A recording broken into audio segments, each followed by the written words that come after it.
Szép jó napot! Szép jó napot! Uraim! Üdvözöllek, barátom! Én is téged! Üdvözöllek, üdvözöllek! Boldogulsz a gyárban? Igen, most éppen egy hajót alakítunk hadiküldözősség. Úgy csak nem a francia egy az, hallottam már róla. Láttam is, hogy a napokban megint beszállították. De az a hajó az épp most megy el. Kíváncsi leszek, hogy állja majd a háborút. Szerintem megéri a pénzét, elvégre, én is dolgozom rajta. Úgy van, ha ígyunk a sikerére. Ígyunk, egészségünkre. Uraim, figyelmet kérnék, uraim! Felhívást hoztam! Itt az idő, hazafiak, hogy vállalatvához vetve fölkeljünk férfias elszántsággal. Védeni vallásunkat, családunkat, hazánkat, közös szabadságunkat. Édes hazánkat ármány és árulás környezi. Szabadságunk ellenségei a hiszékeny népet gyanúsításokkal ámítják. A külön vallásokat egymás iránt gyűlölettel töltik el. A külön nyelvű honfiakat a törvényes függés megtagadására ingerlik. A pártütőket, urunk, királyunk és hazánk ellenségei új vakmerőségekre készítik, sőt, azokat pénzzel, fegyverrel és mindennemű hadikészületekkel látják el, hogy míg a hazanépei egymást marcangolják és erőtlenítik, ők a hazánkat a törvényes önállóságtól megfosszák. A számos testvéreink szövetkeztek már nyelv és vallás különbsége nélkül visszaverni ezen ellenségeket. A halogatást veszély hozhat ránk. Siessetek hát, hű hazafiak, ha mindent veszíteni nem akartok. Feltehát voltam már a királynak, a család biztonságának, a hazának és a szabadságnak. Emlékezzetek a március 15-i eseményekre! Emlékszem, kora reggel láttam tetőkéket, amit a filmozba tartottak a 12 ponttal. Igen, én is ott voltam. Mikor Petőfi először nekünk mondta a nemzeti dalt. Erre emlékszem én is. Jóka is ott volt és felolvasta nekünk a 12 pontot. Én fél 10 tájék csatlakoztam a tömeghez a Szép utcánál, mikor a múzeumhoz értünk, Jókai már tömegek előtt olvasta fel a szabad sajtó első termékét, és Petőfi újra elszavalta a nemzeti dalt. Csodálatos volt. Nekem úgy rémlik, hogy vagy 10 000-en lehetünk ott a szakadó eső dacára. Szerintem a legünnepésebb pillanat az volt, amikor a polgármester megmutatta az ablakból az aláírt 12 pontot.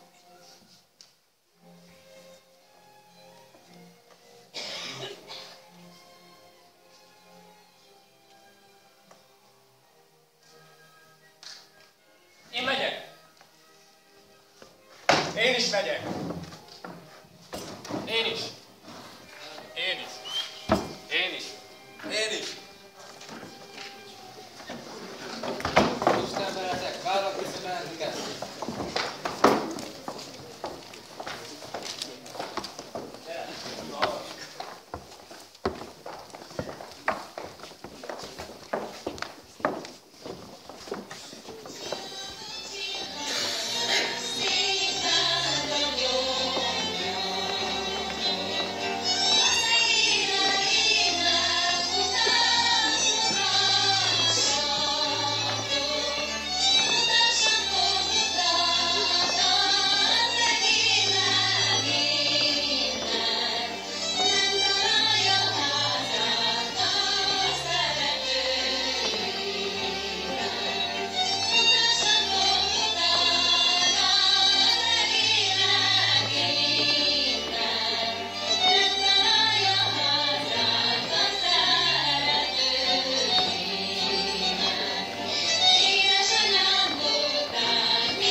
átlépte a Dráván és a főváros felé nyomult.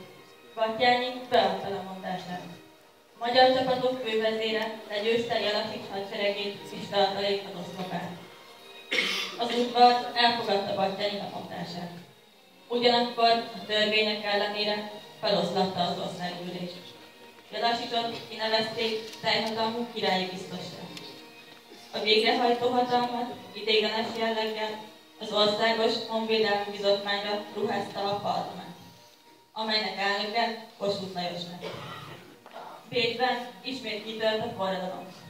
A császári hadak főparancsnoka Vitis Bécs herceg lett, aki a királytól teljhatalmat kapott a bécsi és a magyar forradalom leverésére.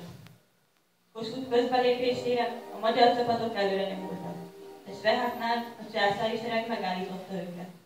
Kossuth a lemondott móga helyett Görgei Artúrt nevezte ki a feldunai sereg parancsnokára.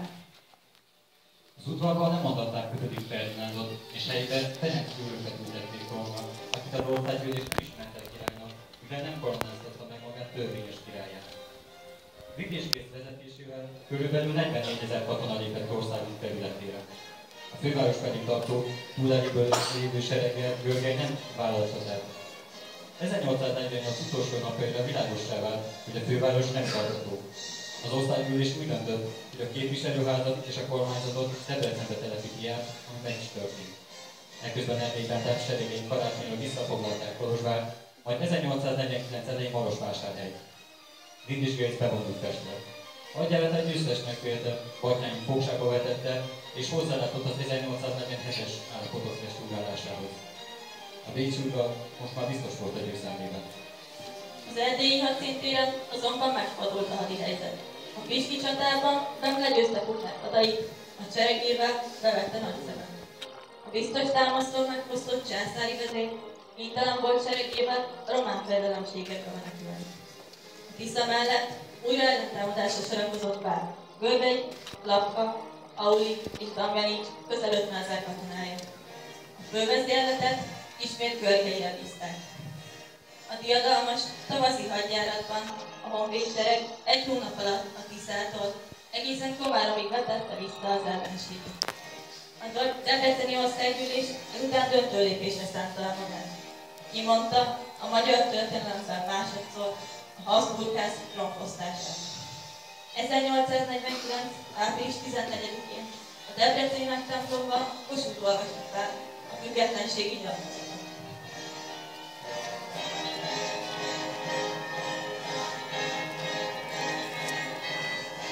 Szemre Bertalan vezetésében. A honvédelmi miniszter Görgei lett, de nem hagyta ott csapatát, így átmenetileg Mészáros Lázár vezette a tárcát. A Habsburgok belátták, hogy egyedül képtelenek leverni a magyar szabadságharcot. Ferenc József az oroszlán segítségét kérte, amit meg is kapott. A szabadságharc drámai végulái következtek. Bedőlt az országba az orosz Paszkevich herceg 200 000 fős serege. A császári haderő ezzel egy időben Hajnú táborostának vezetésével lépett magyar földre.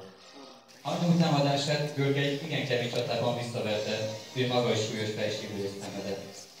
Görgely csapata sikeres manővere után augusztus 9-én érkezett Aradra, hogy egyesüljön a többi csapattesttel.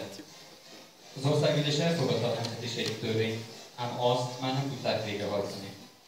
Ben augusztus 9-én Temesvárnál veszi át a parancsnokságot, ahol a magyar csapatok megütköztek Harnyóval. A csatában elfűrött a tüzérség lőszere, Ben megsebesült, így a magyar sereg elvesztette az ütközetet.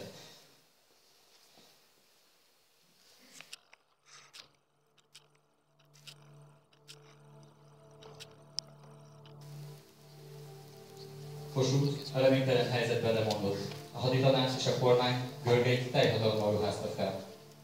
Augusztus 13-án Világosnál Paszkevich seregei lőttette le a fegyvert.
szép volt.